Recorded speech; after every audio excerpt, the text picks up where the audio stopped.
Thank you so much, Mr. Chair.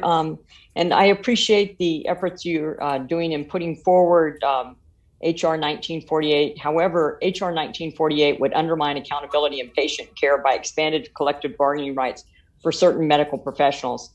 I have worked both as a physician and as a nurse in VA facilities. I've done my reserve duty as a physician and nurse in the VA facilities, and also I've been involved in the both private sector and university sector in peer review access. So I do have some experience in these areas. And first and foremost, let me say that caring for patients should preclude everything.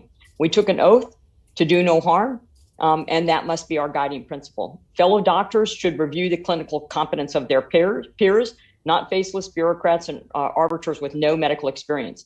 The existing peer review process has worked for decades, continues to work in both academic sectors as well as private sectors, and is conducted by qualified professionals who know wherein they speak and the conduct of their peers.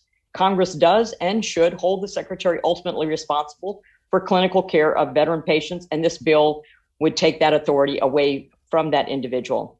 30 years ago, a carefully crafted compromise gave certain medical staff bargaining rights, but preserved the Secretary's authority and accountability for the quality of the VA medical staff. HR 1948 would unravel that agreement. VA providers already have access to disciplinary appeals boards where they may appeal a major adverse action. The board is comprised of other healthcare providers and provides employees a true independent review of their actions. We should think of the potential liability we are opening up to the VA if they have to keep a doctor or nurse on the job due to the ruling of an arbiter, and that same employee later has similar issues. And I have seen this in the private sector where a provider goes to another state or another hospital without their previous actions at their current employment being addressed. As ranking member mentioned, this type of bargain is not used in the private sector, and we should not make the VA buck the industry norm. As members of Congress, we should be putting the needs of veterans first. I fear this bill does the opposite and could put the needs of unions above patient care.